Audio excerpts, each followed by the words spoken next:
Сайн байцгаана уу? Та бүхэндээ энэ өдрийн мэндийг хүргэе. Монгол Улсын засгийн газраас баталсан шинэ хоршоо хөдөлгөөний хүрээнд шинээр хоршоо бүртгүүлэхэд шаардлагатай бичиг баримтын бүрдүүлбэр болон анхаарах асуудлын талаар мэдээлэл өгөх гэж байна.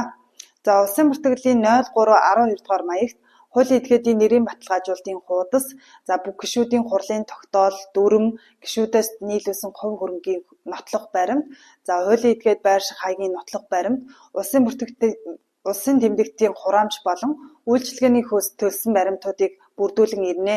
За, хоршоо маань сайн дурын үндсэн дээр нэгдэн нийлсэн эс болон түүнээс дээш гишүүдтэйгээр байгуулагдаж, хуулийн этгээд ихээ нэрийг бүртгэлийн байгууллагаас биеэр авах болон e-бизнес CGM-ийн системээр дамжуулан цахимаар баталгаажуулан авах боломжтой.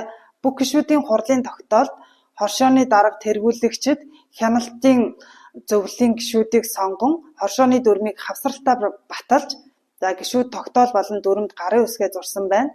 За, дүрмийг 2%, бусад материалыг 1% үлдэнэ. За, гишүүдээс оруулсан хөрөнгийн жагсаалтыг хэлбэрчилсэн байдлаар оруулж, загварчилж өгсөн байгаа. За, хоршооны хаяг нь тэргүүлэгчийн оршин суугаа хаягаар бүртгэгдэнэ. За, дээрх бүрдүүлбэрийг иргэдэд ойлгомжтой байдлаар загварчилж, e-бизнес систем болон улсын бүртгэлийн бүртгэл gov.cgm-ийн сайтад бэлтгэж тавьсан байгаа. За, сайтаас татаж авах эсвэл сумдын бүртгэгч нараас болон сум бүр томилогдсон ажиллаж байгаа багийн гишүүдээс бүрдүүлбэрээ авах боломжтой.